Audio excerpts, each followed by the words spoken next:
সবচেয়ে গুরুত্বপূর্ণ হইলো আমাদের প্রধানমন্ত্রী দল কিন্তু হেরে গেছে, কনফিডেন্ট হওয়া যাবে না।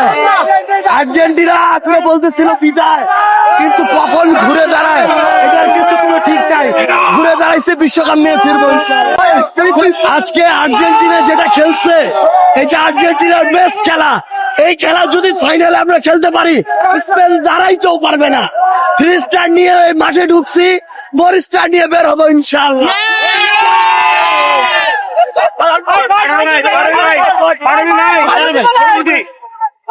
প্রথমত ফ্রি ফ্রি প্যালেস্টাইন।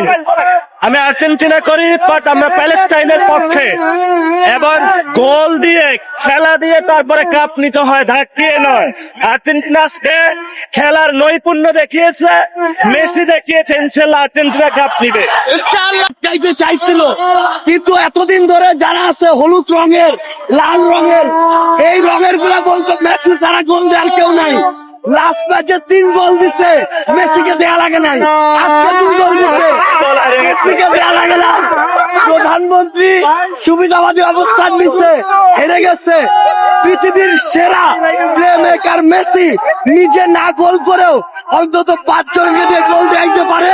এবার গোল্ডেন বুট, গোল্ডেন বল, বিশ্বকাপ সব মেসির, সব আর্জেন্টিনা ইনশাআল্লাহ।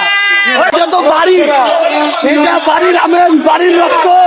এটা হচ্ছে আবু সাইদের সেই জন্মভূমি। তো এখানে আমেজই অন্যরকম।